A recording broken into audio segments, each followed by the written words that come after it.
ప్రజల సమస్యలను పరిష్కరించడానికి స్టేట్ సెంట్రల్ అధికారులు కలిసి కంటోన్మెంట్ వాణి కార్యక్రమం నిర్వహించారని చెప్పారు స్థానిక కాంగ్రెస్ ఎమ్మెల్యే శ్రీ గణేష్.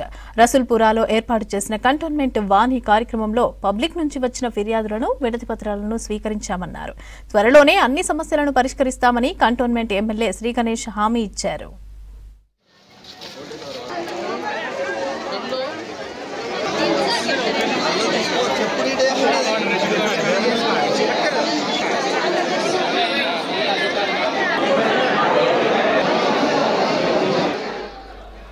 ఈ కార్యక్రమంలో రెవెన్యూ, పోలీస్, వాటర్ వర్క్స్, విద్యుత్, శానిటేషన్, ట్యాక్స్ అండ్ హెల్త్ డిపార్ట్మెంట్తో పాటుగా పలు శాఖల ఉన్నతాధికారులు కూడా పాల్గొన్నారు. మున్సిపాలిటీల్లో మాదిరిగానే కంటోన్మెంట్లో కూడా ప్రజల వద్దకు ప్రజాపాలనను తీసుకెళ్లి పబ్లిక్ సమస్యలను తెలుసుకోవాలని, శాశ్వత పరిష్కారం చూపుతామని స్పష్టం చేశారు కాంగ్రెస్ ఎమ్మెల్యే శ్రీ గణేష్.